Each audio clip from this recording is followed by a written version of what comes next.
Good evening, ladies and gentlemen, and welcome to this establishment. Should the alarm bells toll, you should make your way through the exits. Tonight, we bring you timeless tales of the mysterious and the macabre. If you're of a nervous disposition,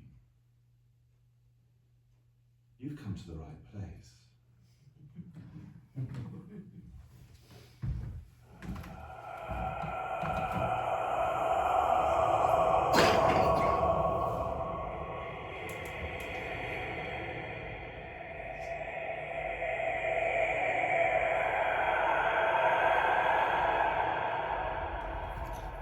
Turn off your phones.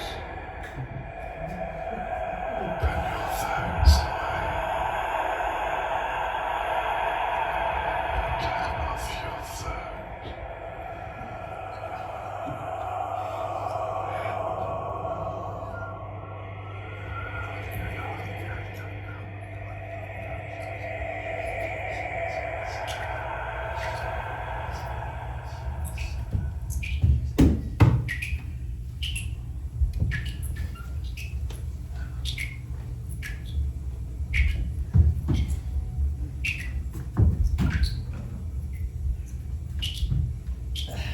I have not yet met the man who lives in room number 212.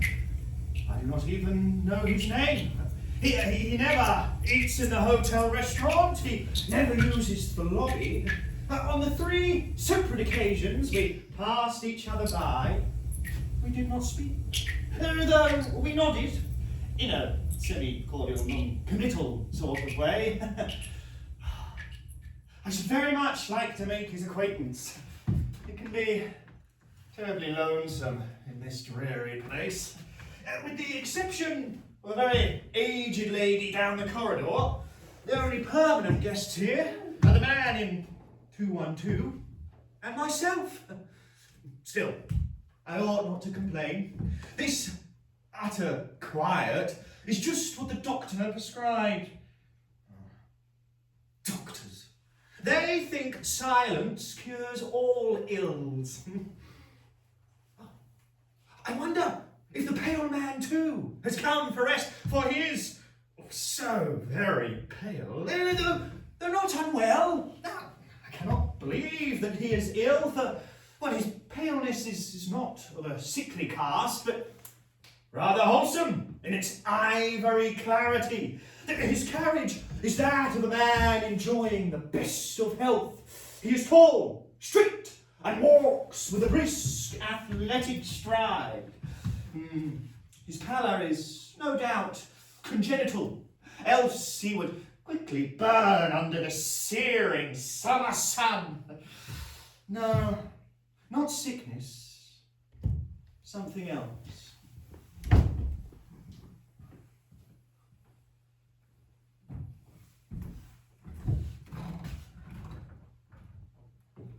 It is odd.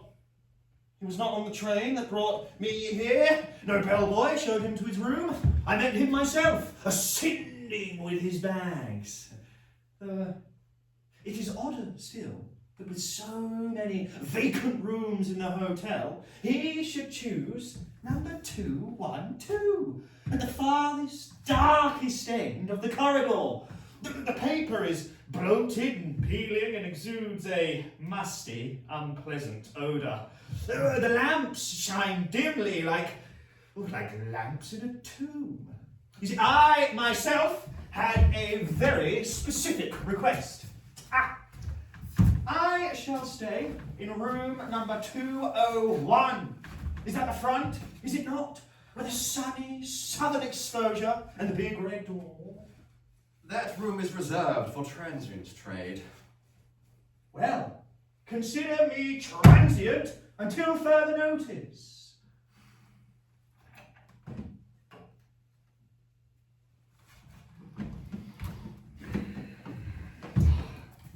I fear my insistence has made him my enemy. If only I were this assertive 30 years ago, I might now be a university professor and not a broken down assistant. I'm still smart from the cavalier manner in which the president of the university summarily recommended my vacation. Or, no doubt, he acted in my best interests. The souls who've dominated my poor life invariably have. Oh well. At least a summer's rest will do me good.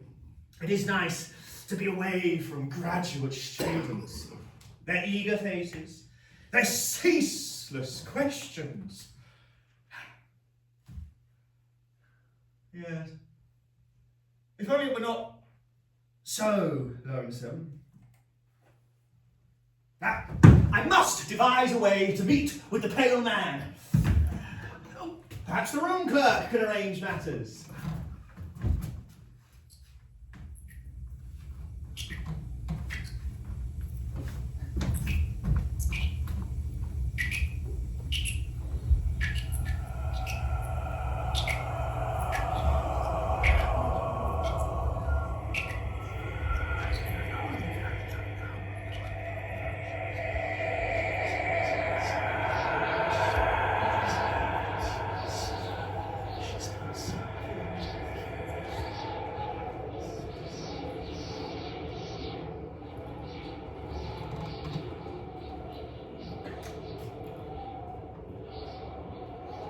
Hello, my dears.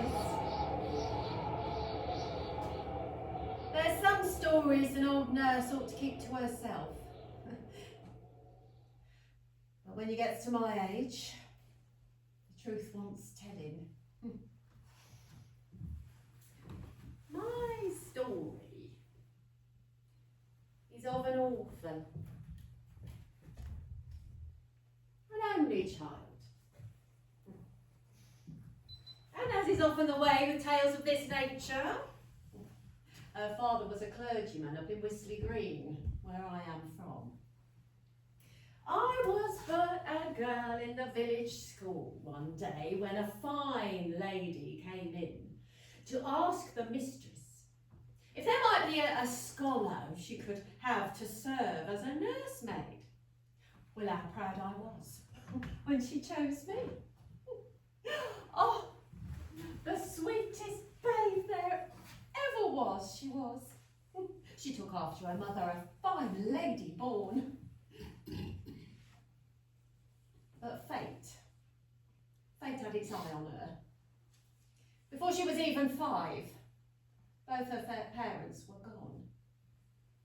Taken by a fever, snuffed out like a flame.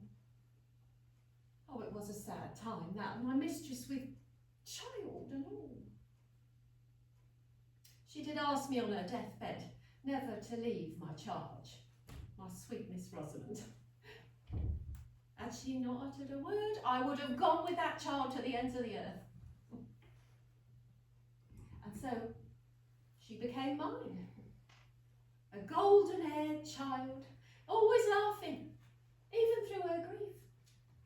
I loved her as if she were my own, even though I was but a slip of a girl myself. So there we were.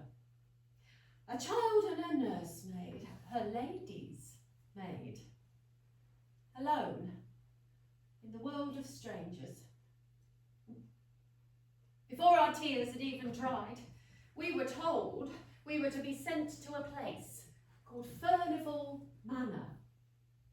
In my grief, I imagined a cold, desolate spot, more cold than sorrow itself. All I knew for certain is that my mistress's great aunt, Miss Furnival, lived there. Well, seems like only yesterday that we drove there. We left our own dear parsonage very early. We cried as if our hearts were breaking. It was 2 days long hard ride. We clung to each other for comfort and warmth. The park itself, it was wide, full of twisted thorns and gnarled oaks. And the house itself, like something out of a dream. Ancient, desolate, for it seemed like no one took much charge of the place. It was late when we arrived, 2 lonely young things to that old manor house. 6:30 it was by the time we got into the great hall, where there was no fire lit in the grate, so all was shadow and gloom. There was a great organ built into the wall, all gilded pipes, thick with dust, seemingly unused for what looked like many a year. The kind servant that had shown us in took us through a door to the side of the great hall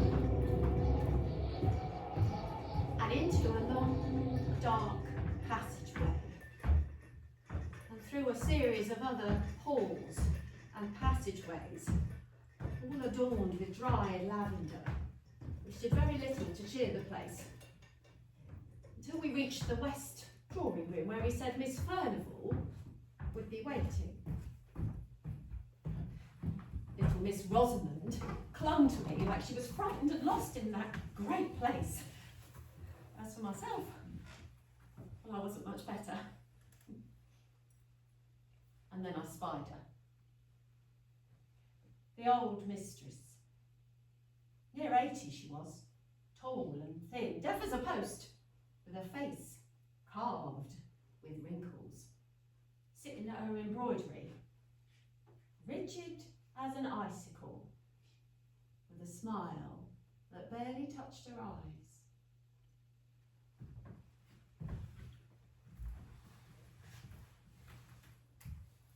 Let the child be quiet. We will have no laughter here. No music. Not anymore.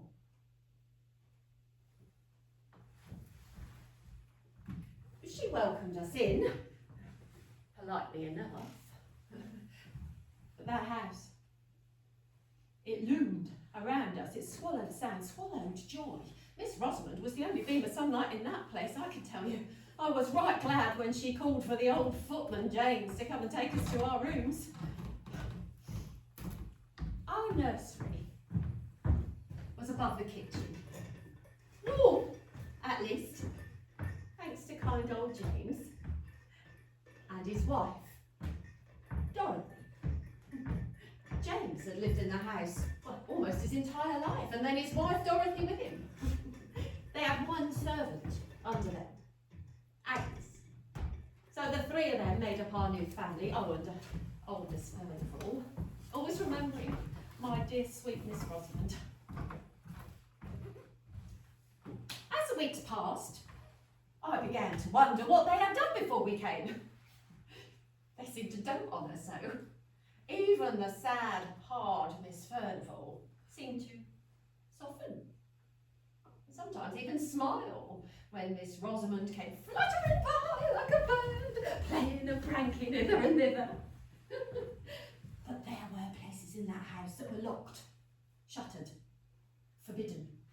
Once Miss Rosamond wandered once a little bit too far while she was playing in her games, and she found some old portraits. Family ancestors, you know the ones. Stately men in powdered wigs, and women with arched eyebrows and stiff satins with the eyes that follow. And there was one with its face turned to the wall. Dorothy showed me once when Miss Rosamond was off playing hide and seek. Miss Maud Furnival, she said, the older sister. She was trouble, that one. You must never speak of her. That portrait should never have been hung.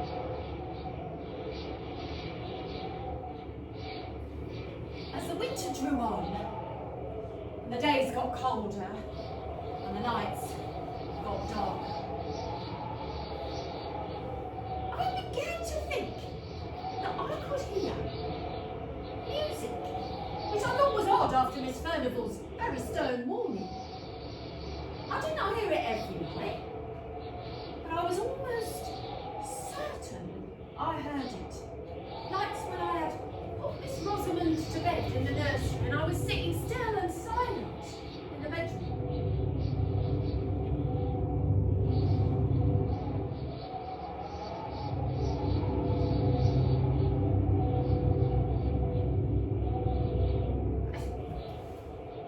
I asked Dorothy, who could be playing music? Because I knew it must be music by this point, not the wind, which did howl around that desolate spot. But I could get nothing from her. Well, that very night it started again. Softly at first, and then with gathering joy. Music that wept, soared, screamed. The organ, dust-choked, broken chords played by... I ran through the house. As the music got louder, even more unbearable, as I ran to the organ and flew open the lid. Dust, thick as ash. Keys, snapped, stops, broken. No sound could ever have come from it. No music ever could. And the next night, Miss Rosamond awoke from a dream of a child outside in the snow. A playmate, she called her, standing right outside the nursery window, bare feet in the snow. She beckoned to me, Hester. She wants me to go with her. No, my darling. No. It is just the bad humours of the season. Pay no heed. You come away.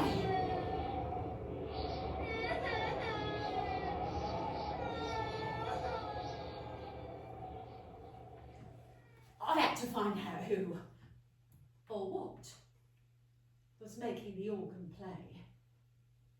So this time I asked Agnes.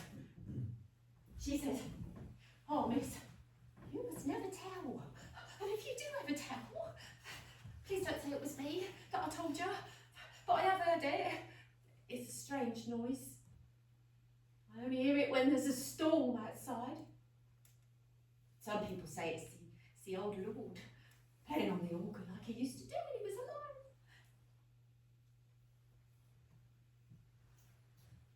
I went to church that Sunday, as I was wont to do, but not as often as I'd like, on account of it being too far to walk, and I was dependent on James for a carriage ride.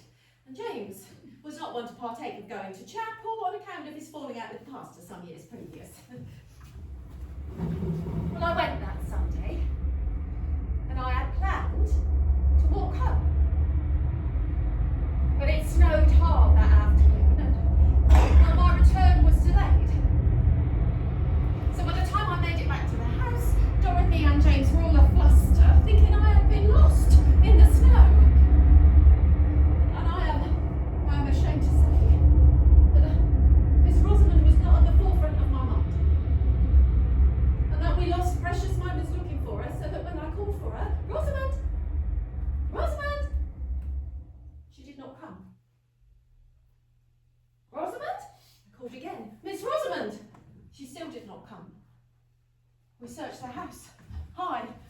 phone. We searched everywhere. Miss Rosamond! Until I saw him. In the moonlit, crisp, newly frosted snow. Tiny footprints, leading up around the house, past the east wing, up towards the woods. I ran, my skirts frozen against my legs, my breath tearing up my throat, the others following on behind me as best they could with their lanterns, until eventually I found her underneath the holly trees. Stiff, frozen, cold, where no child could live. I gathered her in my arms and I prayed. And she took a breath, God be thanked, and then she spoke. Esther, she was so pretty. She took my hand. She took me to a lady who sang to me. Lullaby and good night, you're your mother's delight, shining angels beside, my darling, abide. Soft and warm is your bed, close your eyes, rest your head. Soft and warm is your bed, close your eyes, rest your head. But there were no other footprints.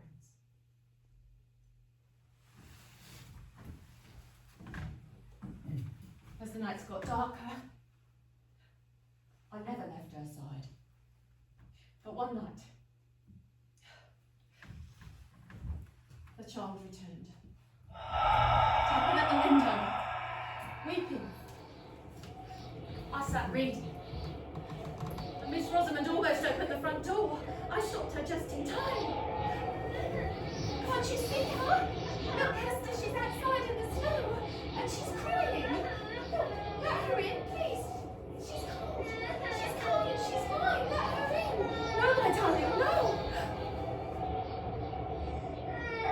She insisted the child was there, banging on the door. But there was no one there. Dorothy went pale. That night she told me everything. Miss Maud Furnivall, the older sister, had loved a foreign musician, married him in secret, bore a child. They hid the child away because they knew the old lord would never allow such disgrace. But the truth came out, and the old lord cursed them, cast them out into the storm. The child first, right out into the snow. The mother followed, and then they stayed right on the doorstep, begging to be allowed back in, banging on the door. But the old lord forbade it, so nobody opened the door. They died there, just beyond the threshold, underneath the holly trees. And their spirits returned, begging for warmth, begging for mercy.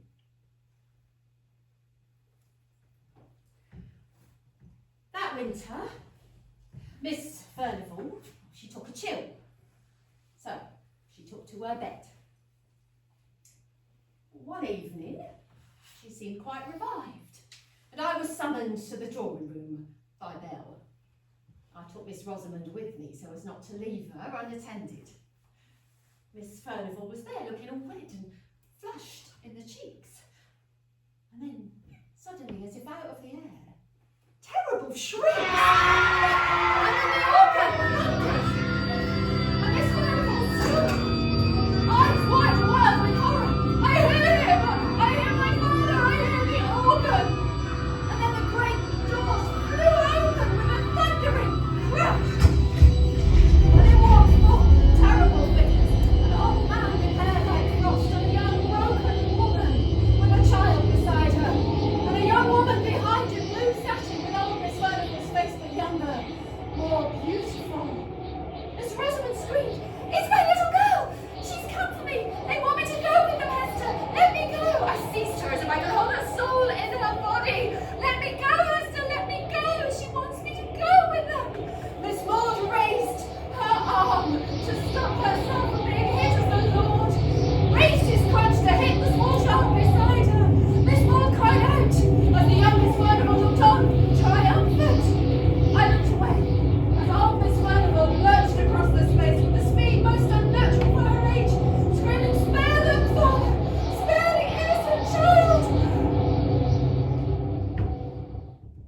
When I looked again, the apparitions had gone.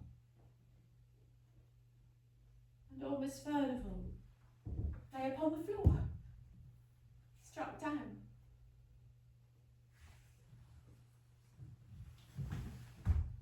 As I knelt to her,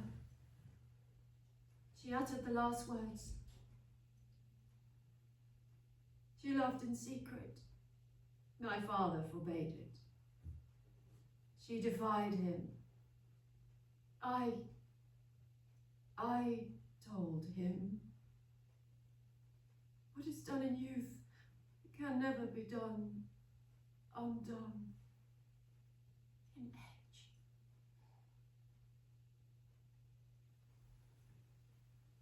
She died that night as the snow fell silently.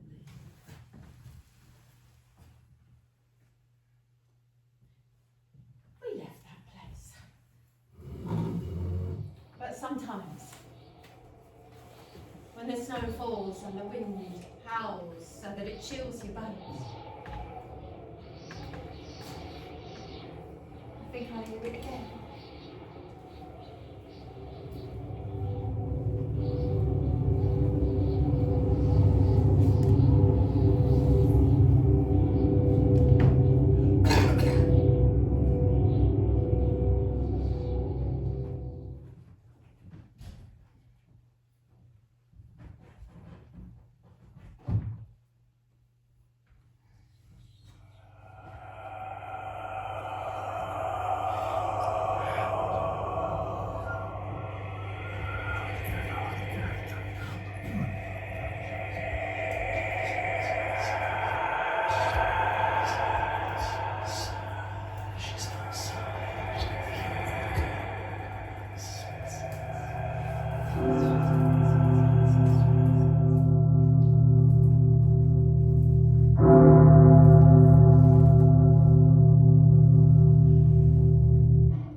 Been here exactly a week, and not a soul in this town will even speak to me. Oh, the tradesmen accept my money, yes, but avoid even the most casual of conversation. Unless I can arrange to have my ancestors recognised as living here for the past 150 years, I shall remain a stranger here. And even so, I would not mind if only the pale man would speak. In the back of my mind, I have cherished the thought that I might encounter him on one of my adventures. Incidentally, I do wonder why he has moved from his room in 212. There's certainly little advantage to be gained in moving only one room closer to the front. I first noticed the change this morning when I saw him going into his new room 211.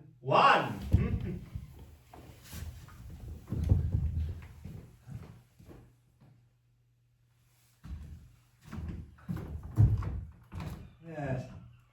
First 212, and now 210.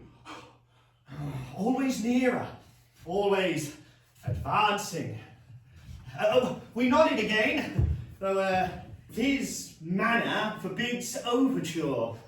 Well, if he wants me to go all the way, then he can go to the devil. When we passed, I thought I saw malice. No. Satisfaction in his black, somber eyes. A secret smile. A challenge. Well, let him.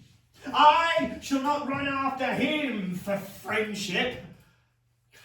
But even so, why does he move? What game does he play? What possible motive? Now he is occupying room 209. I waste hours trying to fathom his reasons. I should think he would get on the hotel people's nerves. I wonder how our combination bellhop trained the maid feels about having to prepare 4 rooms for a single guest. If he were not stone deaf, I would ask him. But besides, at present I am far too exhausted for such an enervating conversation. I am, however, tremendously curious as to the Pale Man's next move, for he must remain exactly where he is or skip a room entirely. As the permanent guest, a very old lady occupies room 208, and she's not left her lavender room since I've been here. Lavender in scent and colour. Nor do I think she intends to.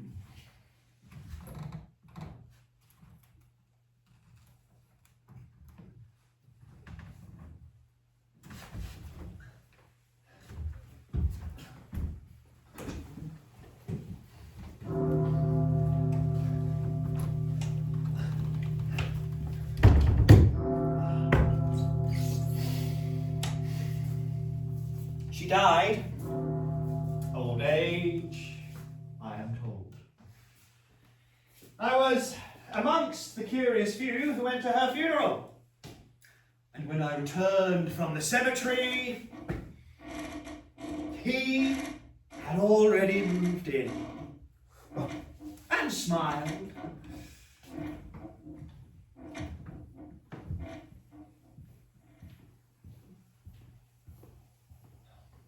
Whose meaning I've tried in vain to decipher.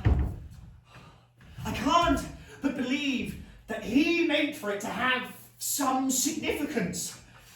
And as ambiguous, albeit it is to say, that we share some secret. Or was it chance, like the smile of the Mona Lisa?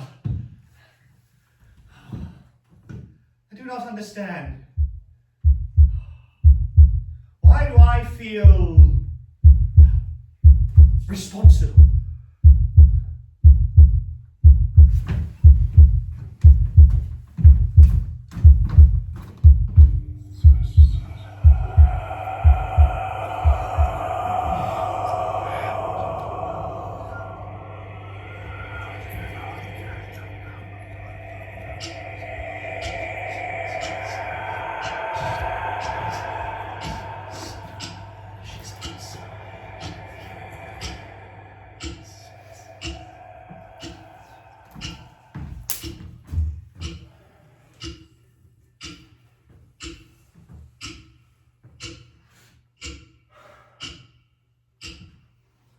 I have something to tell. I should be at home really by the fire, and here I am talking to a room full of strangers, but it's been sitting heavy on my chest these 5 years past. My name is Tom Wickham. I'm an apprentice. Well, I was an apprentice to old Mr. Cornelius Thorne, clockmaker of Clerkenwell. Well, you know the type. Hunched over his workbench and squinting through the little eyeglass things and muttering about springs and escapements like they was his own children. Now I was but 12 years old when I started with him. Small fingers, see? It's good for the delicate work. And Mr. Thorne, he always had this one clock he was always working on. The grand thing it was. With a face of gold and hands of silver. A real labour of love, and he'd been working on it for, well, nobody knows how long. Before I came, certainly. And this clock, it was like no other. You know, inside it had more cogs and wheels than you could count in a fortnight. But here's the peculiar thing. Mr. Thorne would never let it run. I mean, sure, he'd test it and wind the mechanisms and that, but whenever it came time to let it run proper, he'd stop it. And always at the same time, too. 11:58. 2 minutes to 12. Now, Mr. Thorne, he weren't a chatty sort, but he was kind enough. Paid me fair, taught me the trade proper. But every year on the same day, you get this look about him. Haunted, like. And he'd lock himself in that workshop with that clock. And I'd hear him talking to someone, though I knew full well he was alone. 5 years I worked for him, and 5 times I had them one-sided conversations.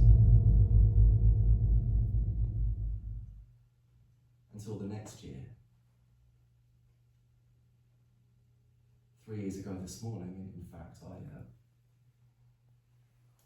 I arrived to find the workshop door open, and Mr. Thorne was slumped at his desk. Dead. Heart gave out in the night, doctor said.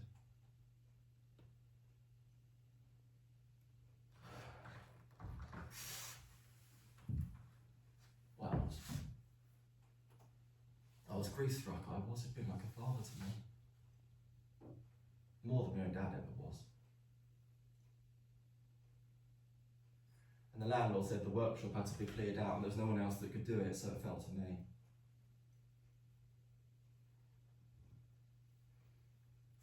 Have any of you ever had to clear out someone's things after they've gone? It's a strange sort of sadness, isn't it?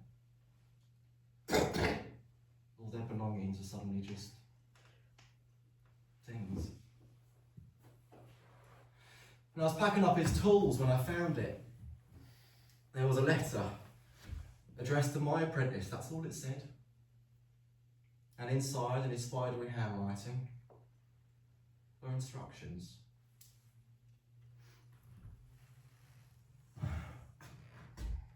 On the 25th of April, at 11:58, let the clock tick. Well, put the wind up me, I can tell you. But Mr. Thorne had been good to me, and if this was his last request, I was going to honour it. So I moved that clock to my own lodgings, and I waited.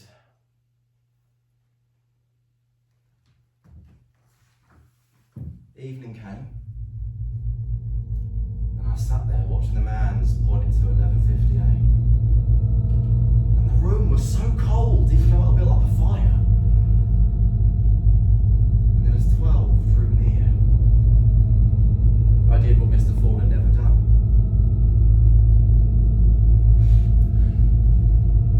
And I let it tick. It was like a heartbeat. Like the room itself was breathing. And the hands kept moving at 11:59. And the fire went out, and the cold that came in, it was like standing in a graveyard, like standing in a grave. And the ticking got louder, got faster, and louder, like it was counting down to something terrible. And then the whole clock just groaned. It made this sound like wood splitting and metal screaming. And then I swear to you, the whole thing shuddered. And the face started to change. The numbers, they were scrambling, and I was trying to warn me of something terrible.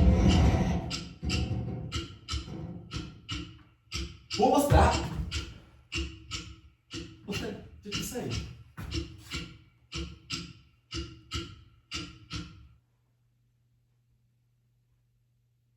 And it stopped. Silence. So much worse than the noise. And then in that silence, I heard it. Breathing that wasn't mine. Behind me. Right behind me. But there was nothing there. And then the clock face, it started to fog. But from the inside, like someone was breathing on the glass. And through that fog, I saw her. A woman. Young. Younger than my mum. In a wedding dress, but shrouded in black. A veil of dark lace. Black cape round her shoulders. like mourning clothes over bridal white. She didn't look at me. Not at first. She was staring at the clock face, watching the hands creeping towards 12. But her mouth was open. It's like she was screaming, but there was no sound. No sound at all. And then she turned and she looked right at me. Right through me. Her eyes weren't right, they were just empty and hollow. And then slowly, she raised her hand and she pointed at the clock. And the clock struck 12. She took a step toward me. And then another step. Except her feet weren't even touching the floor, she was just gliding. And then closer and closer. She was close enough now that I could see her face, and it was beautiful, but terrible. And the room was spinning, and the cold was inside me. It was right in my bones. And now she was close enough. I should have felt her breath, but there was nothing. It was just empty. And then slowly, she reached out, and her hand touched my face. And it was like ice, like death.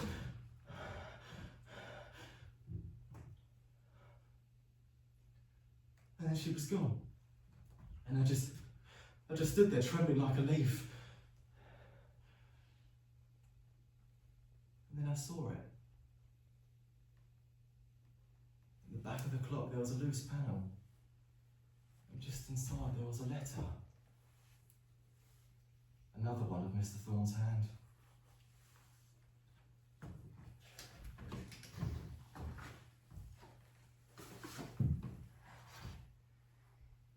Her name was Elizabeth Ward.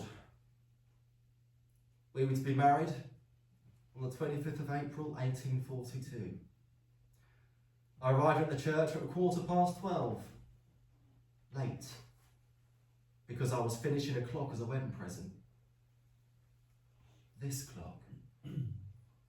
I was always finishing just one more thing. When the church bells had struck midday, she walked away. She would not marry a man who loved his work more than her. I never saw her again. I built this clock to keep that moment frozen. 11:58, the last minutes before I lost everything. For 40 years I kept myself in that moment before my greatest mistake. But you cannot stop time. You must let it pass. You must let it strike the hour. You must let moments end, or you'll never have new ones. I spent my life with this frozen clock, waiting for a woman who never came back. Don't do as I did, boy. Don't hold on to what's already gone. And forgive me, Elizabeth, wherever you are.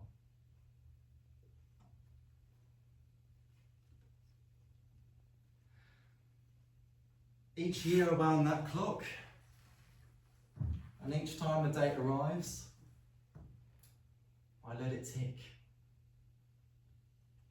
And every time,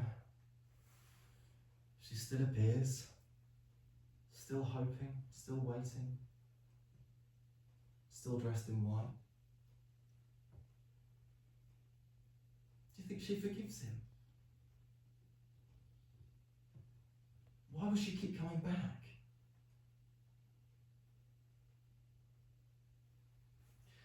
Well, this year, I'm going to do things differently. I've met a girl, you see, Mary, her name is, works at the flower market. I'm going to ask her to marry me. And I'm going to be on time. But right now, I've got to go. It's 11:55 and I've got an appointment. Mary don't know about the clock yet, but she'll understand when I tell her why I need to be there. To say goodbye to Mr. Thorne. say goodbye to Elizabeth. To let the old year end, the new one can begin. That's the thing about time, isn't it? It comes whether we're ready or not. But here's what I learned from an old clockmaker who spent his life trying to stop time. You can't. All you can do is choose what you do with the time you've got left. So good evening to you. And may your clocks always run on time.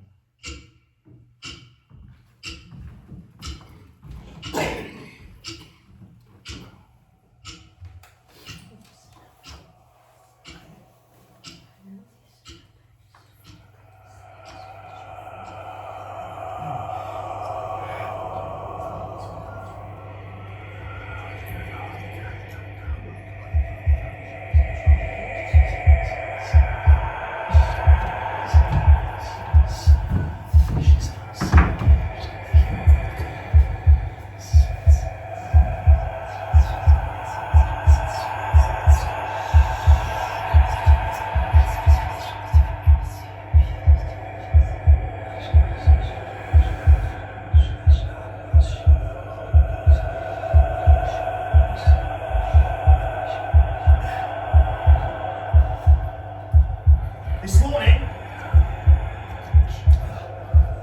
I awoke on the floor, exhausted. I told myself it is nothing, but fully clothed, I must have fallen down after I returned to my room last night. Of course, I'm not unwell. But nevertheless, perhaps I should be more careful. Thank heavens I have no dependents to worry about.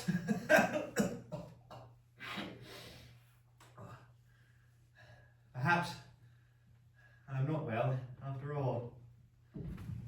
I've been so preoccupied with my own sudden turn of affairs, I neglected to make note of a most extraordinary event. The Pale Man has done an astounding thing.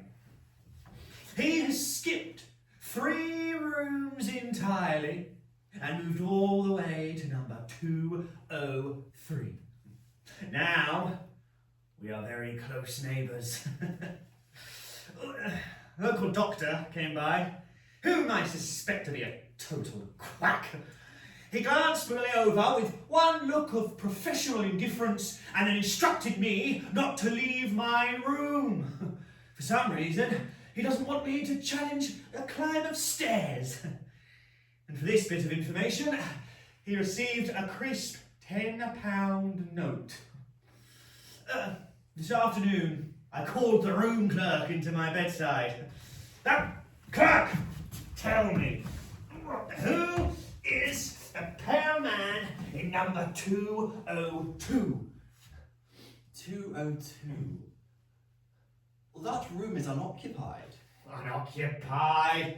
I saw him! He's tall, pale, dark-eyed, handsome. He arrived the same day I did. You were the only guest that morning. There is no such man.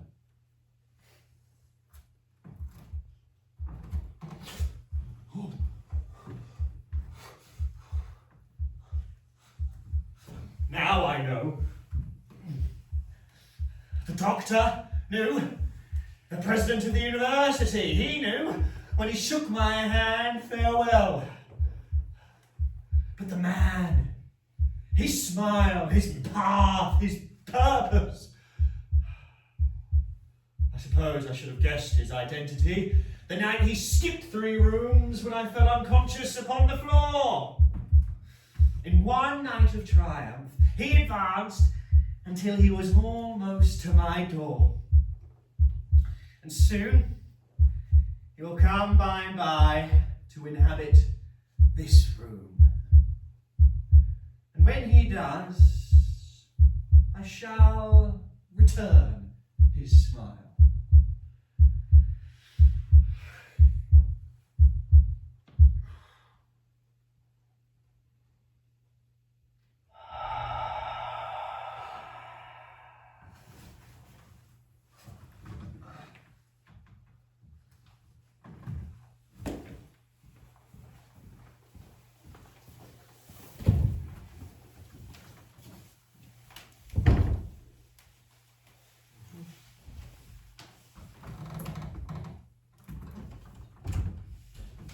Ladies and gentlemen, I hope you've enjoyed our tales so far.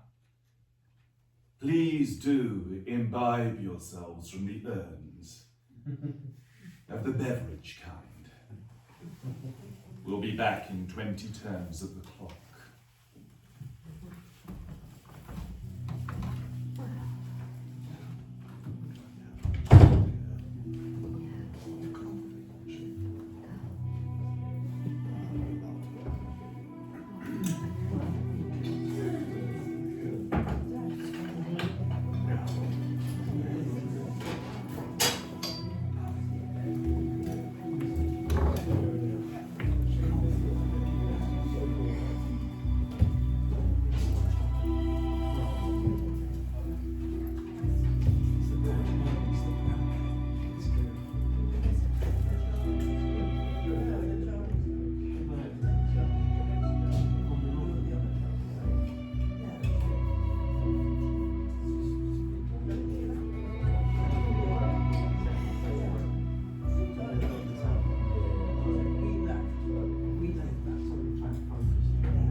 Strawberry salted caramel, mint and toffee.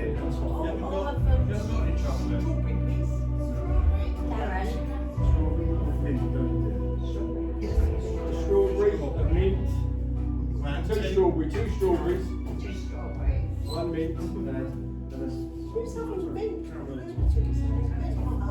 a toffee. Let me get this, because you've got the last one. Good.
Who's what? You're mint.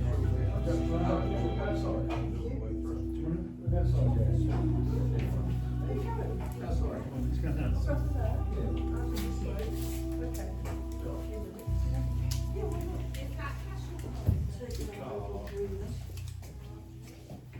Perhaps you want your jacket? Oh, all right. How long is it? 20 minutes? Over that, isn't it?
You've been around now, haven't you?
Have you come far this evening? No, not too far, just Brighton. Oh, right, okay. How did you hear about us? Well, I'm actually going to see this. I'm hoping to join the crew for some future iterations of the show. So I'm going to see what it is. Exciting. Yeah. Lovely space you've got here. It's really good. Thank you. Yeah. Kicking off. Well, this was originally just our rehearsal space. But then after COVID, we lost our pitch down at the Lancing Parish Hall because they was used as a COVID centre. And then they decided they didn't want anybody down there acting anymore, considering we'd been down there for 70 years and didn't want to sell anymore. So over time, we built our own stage. Yeah, you've done a really good job. Right, well, a lot of this space. Our own green room. Got 2 wardrobes behind there, huge workshop over there.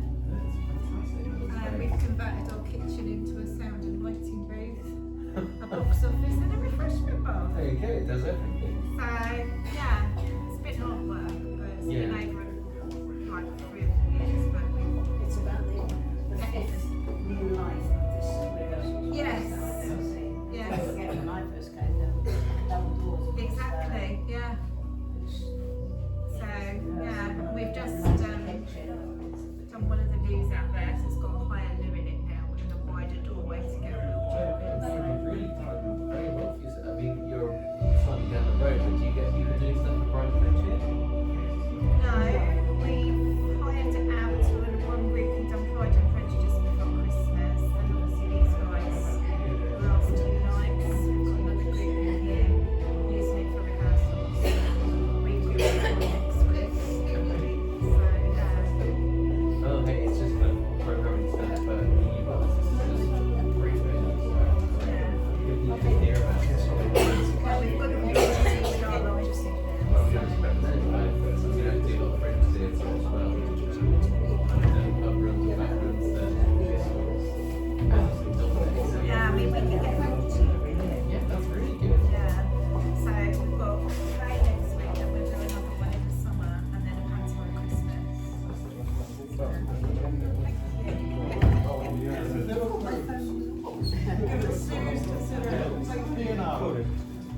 No, I know.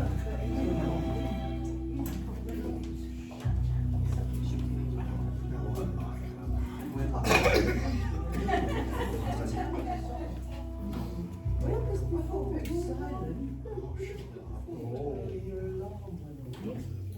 Pretty good though. Very authentic.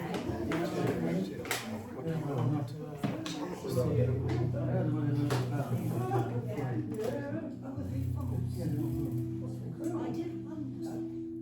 couldn't have no one. It's good the way the flicker in the flickering flame. Yeah, no, we know it's It's really good, isn't it? It's got weights and tightness to be on hold weight and weight and weight and Yeah, I think that's how they do it. Sounds getting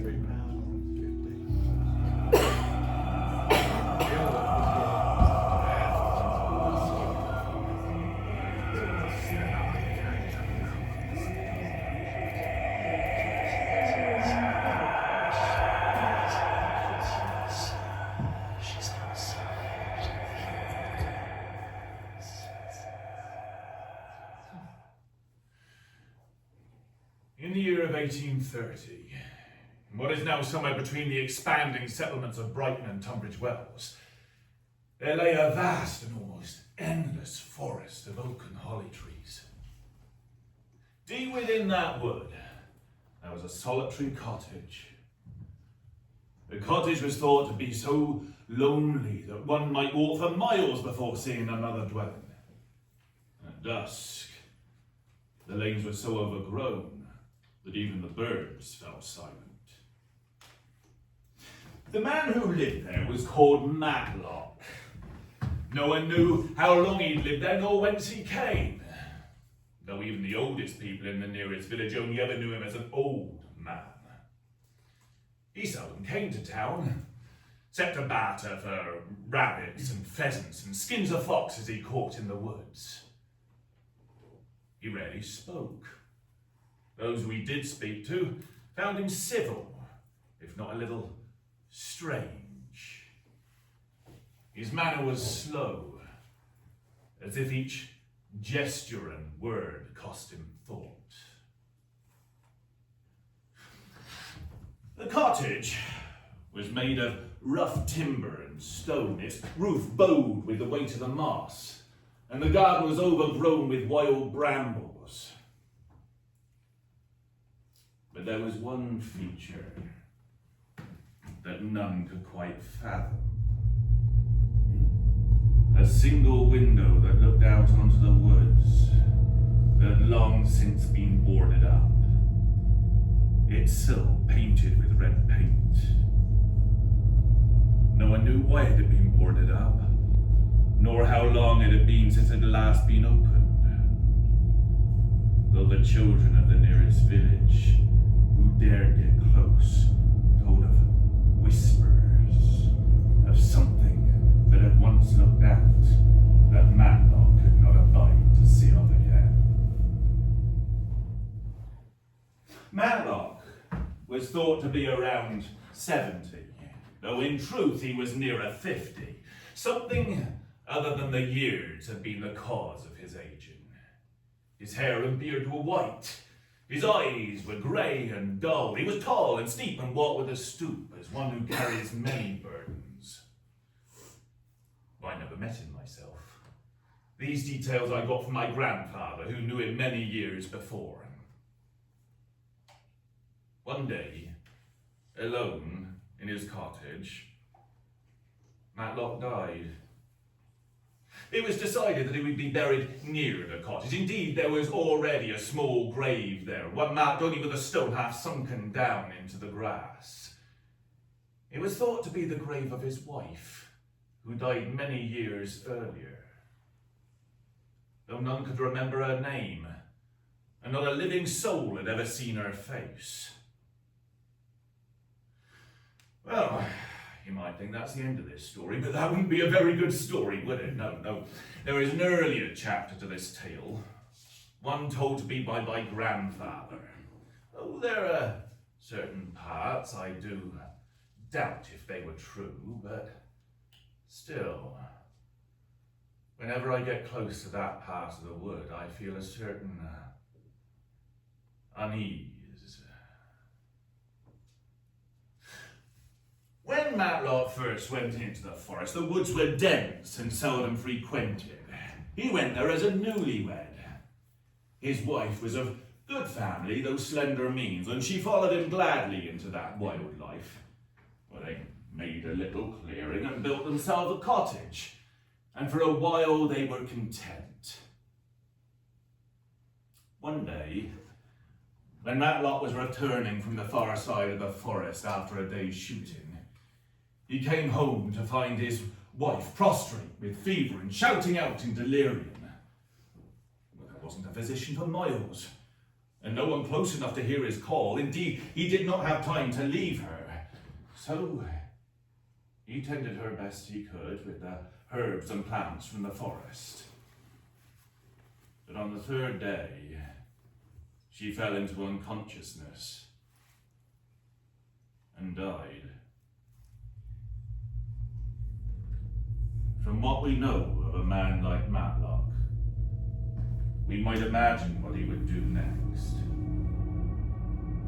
Matlock had sense enough to remember the duties the living have toward the dead, and he began to prepare the body for burial.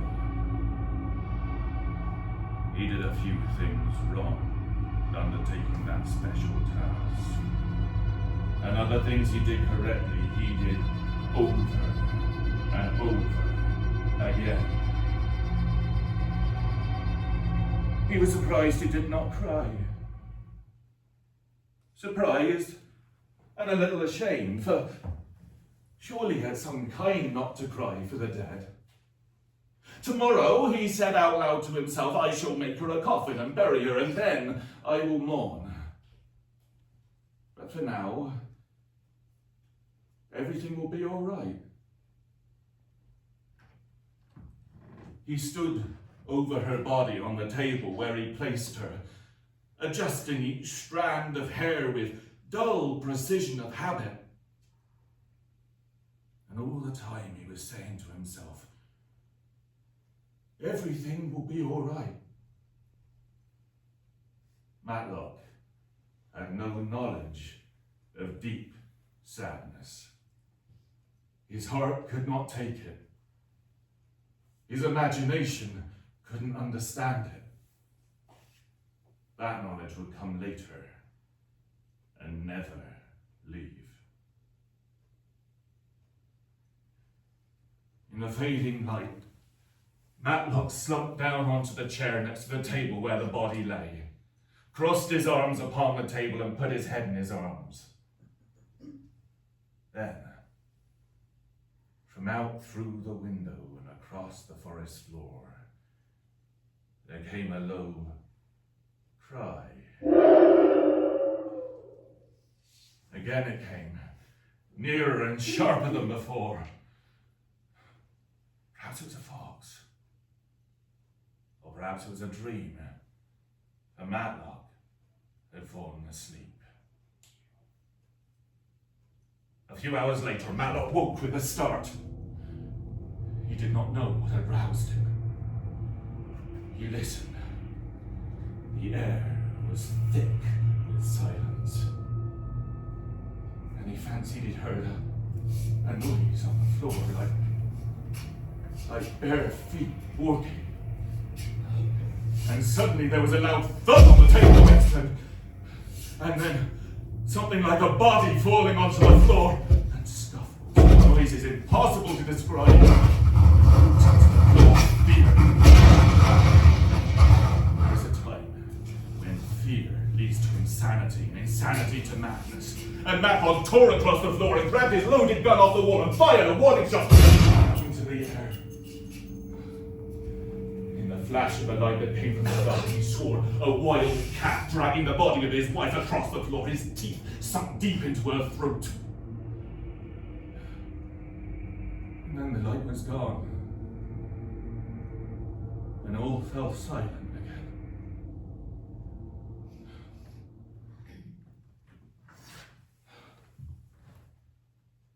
As the dawn light streamed its way through the window, he saw the body of his wife lying where the creature had left it. Her hair was all messed up. Her clothes were torn, her throat was ripped open, her limbs in disarray. Her wrists where he bound them with ribbon, snapped. Her hands were clenched, and between her gritted teeth was a bitten off piece of a creature's ear.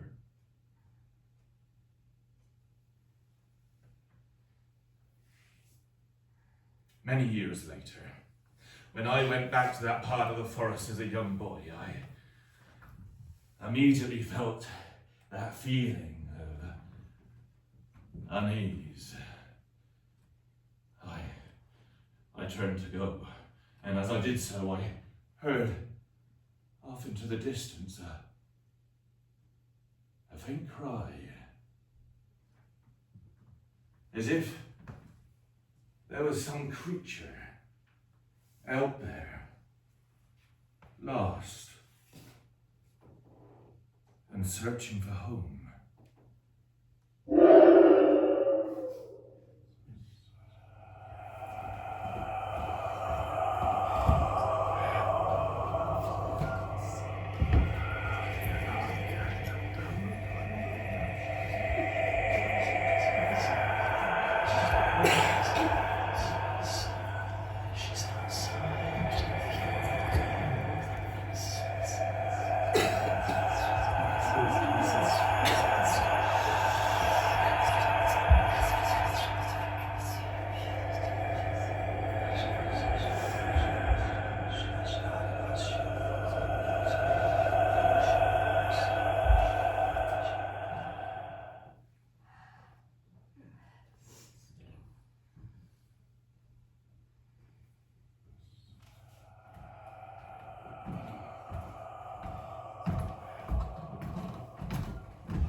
Without, the night was dark and wet.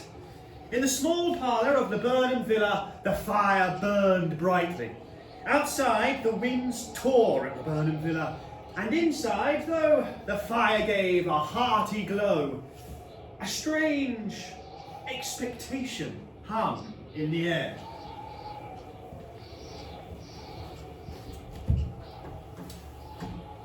Check. Do you know what? I don't think he's going to come tonight. Oh, the wind! That's the trouble of living so far out. Mate. Oi! Is your strategy nothing but luck, Herbert? Oh, don't worry, Father. Hello next time. Oh, there he is. A burly man, beady of eye and a rubicund of visage, shook hands and took the proffered seat by the fire. My dear friend, Sergeant Major Morris. When I last saw him, he was a wit of the youth. Just got out of the factory. Now look at him. The stranger watched contentedly while his host took out whiskey and tumblers and stood a small copper kettle by the fire. After the third glass, he began to talk. The small family circle regarding with great interest this stranger from distant parts as he squared his shoulders in the chair and spoke of strange scenes, doughty deeds, of wars, plagues, and strange people. I very much like to go to India myself, just have a look around. Better where you are. I'd like to see some of them temples and like fakirs and jugglers, Hey, Morris, what was that you were telling me about? A monkey's paw? Nothing. Oh, leastways, nothing worth hearing. A monkey's paw? Well, it's a bit of what you might call magic. To look at, it's just an ordinary little paw, Oh, dried to a mummy. What is it? It's a talisman. What is there special about that? It's had a spell put on it by an old fakir. A very holy man he was, and he wanted to prove that fate governed people's lives, and anyone who interfered with it did so to their sorrow. He put a spell on it so that 3 separate men could each have 3 wishes granted from it. sounds like the Arabian Nights. So why don't you have 3, sir? I did. What? You've really had 3 wishes granted from that thing? I have. Well, if you had 3 wishes, Morris, and what do you keep it for? Well, fancy, I suppose. The first man had his 3 wishes, yes. I don't know what the first 2 were for, but the third was for death. And that's how I got the paw.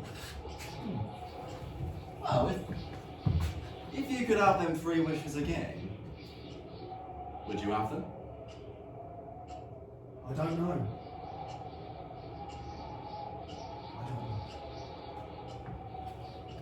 He took the paw, dangling it between his front finger and thumb, and suddenly threw it into the fire. Here, better let it burn. If you don't want it, Morris, give it to me. I won't. I threw it into the fire. If you keep it, I warn you of the consequences. Pitch it into the fire again, like a sensible man. If you must wish, wish for something sensible. As the evening drew on, the visitor explained how a wish could be granted by holding the paw aloft and wishing aloud. The supper drew on, the paw largely sat forgotten. Outside, the wind raged louder and stronger than ever.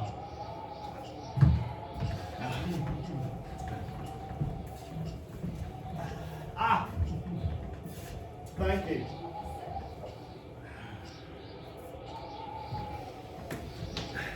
And the door closed behind their guest, braving the wind and rain just in time for him to catch the last train. Well, if the tale of the monkey's paw is not more truthful than those he has been telling us, well, we shan't make much from it. Did you give him anything for it? Oh, just a trifle. He wouldn't have it, I insisted. He just kept on saying to throw it away or something. Why? We're going to be rich and famous and happy. Wish to be an emperor to begin with, Father. Because then you can't be empecked. I don't know what to wish for, in truth. Seems like I've got everything I need right here. I don't know.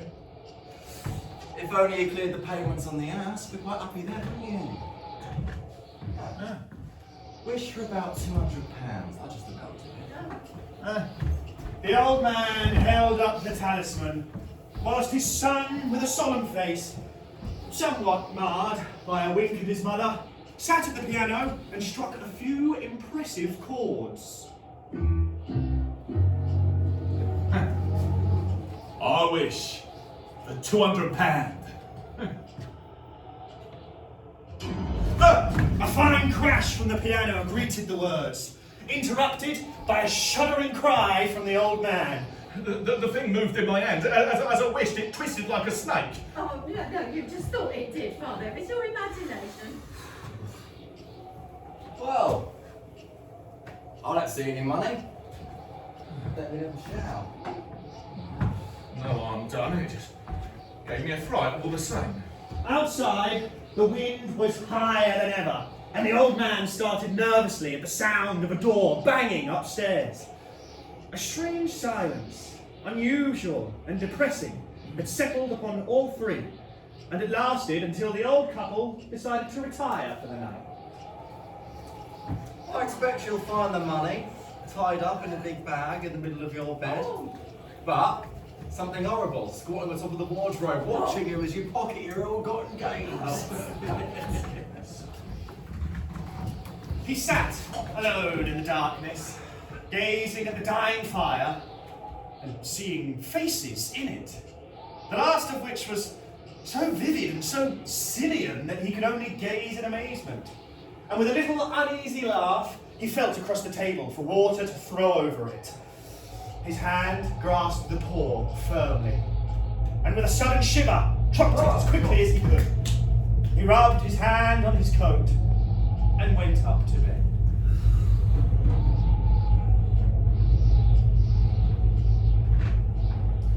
Unseen by them all, the paw twitched.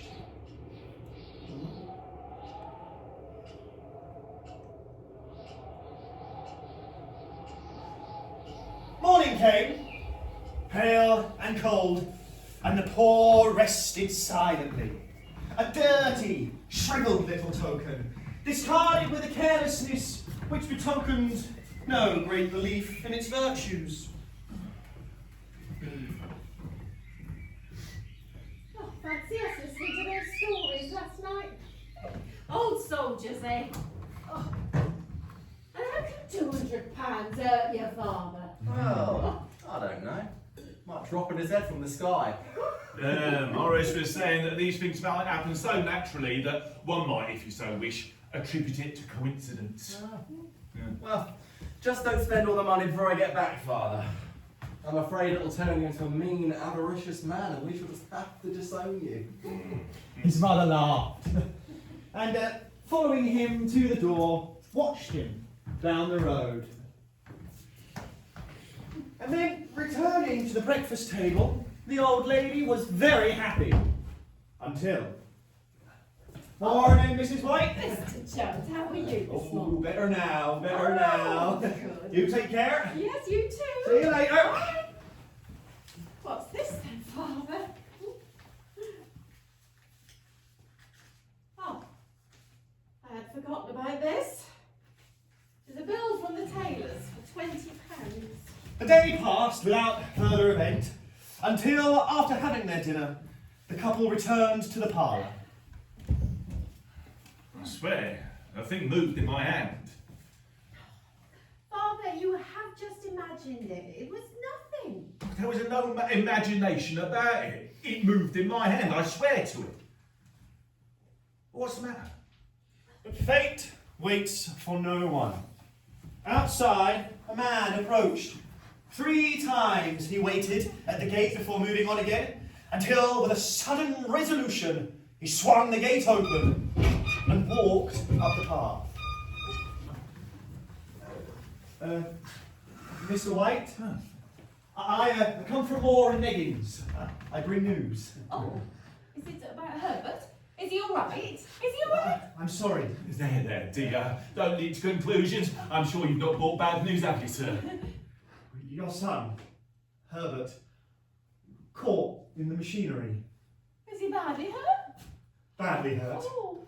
Though he is not in any pain. Oh, well, that's good then, isn't it? That's very good then, isn't it? He was the only one left to us. The firm wish for me to convey their sincerest sympathies in your great loss. I'm only their servant, merely obeying orders. I was also to say that Moore and Neggins deny any liability. But in recognition for your son's service, I am to present you with a certain sum, a £200.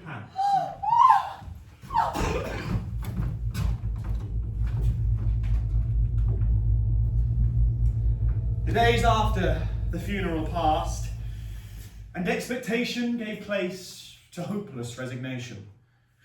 The old man, waking suddenly in the night, weeping from the window had woken him. Come back to bed. It's cold. It's colder for my son. As the old man turned back to his bed, his wife arrested him with a start. The book! You haven't thrown it away. Well, then fetch it. And wish our son alive again. Are you mad? You don't know what you're saying. We had one wish granted before. Why not another? Our son has been dead for 10 days.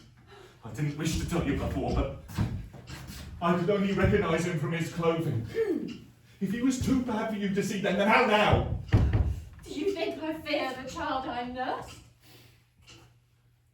He went down into the darkness and felt his way into the parlour and then to the mantelpiece. The talisman was in its place, but a sudden fear that this unspoken wish would bring his mutilated son before him ere he could escape the room had seized upon him. And when he caught his breath, he found he'd completely lost the direction of the door. So with a cold sweat on his brow, he felt his way around the table and then along the wall until he found himself with the unwholesome thing in his hand. Its grotesque fingers twisted, waiting. Wish! It is wrong. It is wicked. Wish!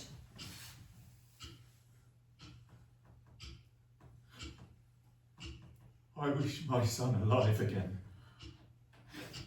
He sat until he was chilled with the cold, glancing occasionally at the figure of the old woman peering through the window until the candle end flickered and died. The old man, with an unspeakable sense of relief at the failure of the talisman, crept back to bed. And a minute or two later, the old lady came silently and apathetically beside him. Neither spoke, but both lay silently listening to the ticking of the clock.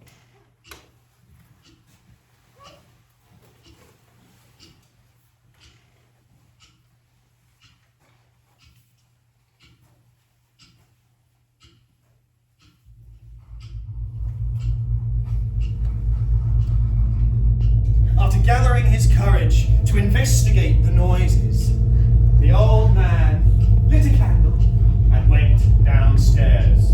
At the foot of the steps, the candle went out, and the old man froze. What is it? He was a rat. He went over my foot. It's Herbert!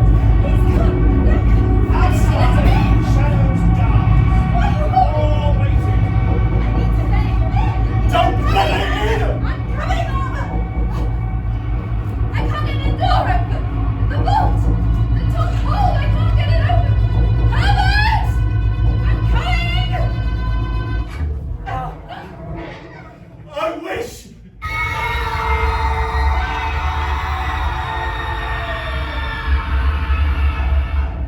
The old man ran to her side, and then to the gate beyond.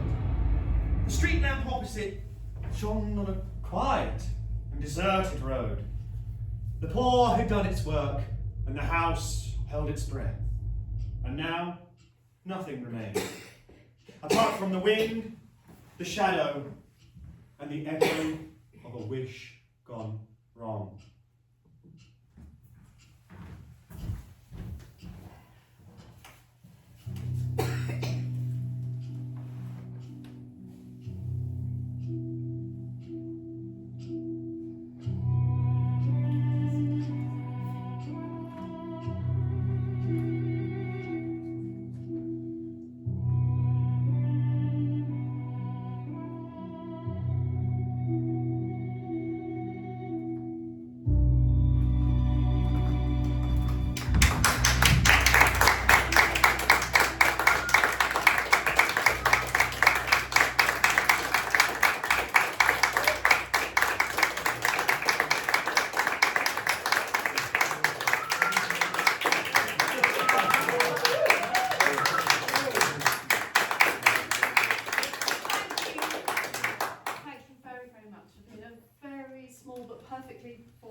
audience for us tonight. We've been Nix and Peppercorn Theatre presenting Ghost Stories to you. We hope you've thoroughly enjoyed it. Yes. So do please tell your friends. Absolutely. We certainly had good fun putting it on and getting everything together and sourcing all of the things like the props and stuff like that. Because where did you get that monkey's paw from, Carl? Oh yeah, just a fun story with the monkey's Yeah. paw. I was in the lanes a couple of weekends ago, and Yeah. I came across this really dingy antique shop. So I Ah. thought that might be nice to find something.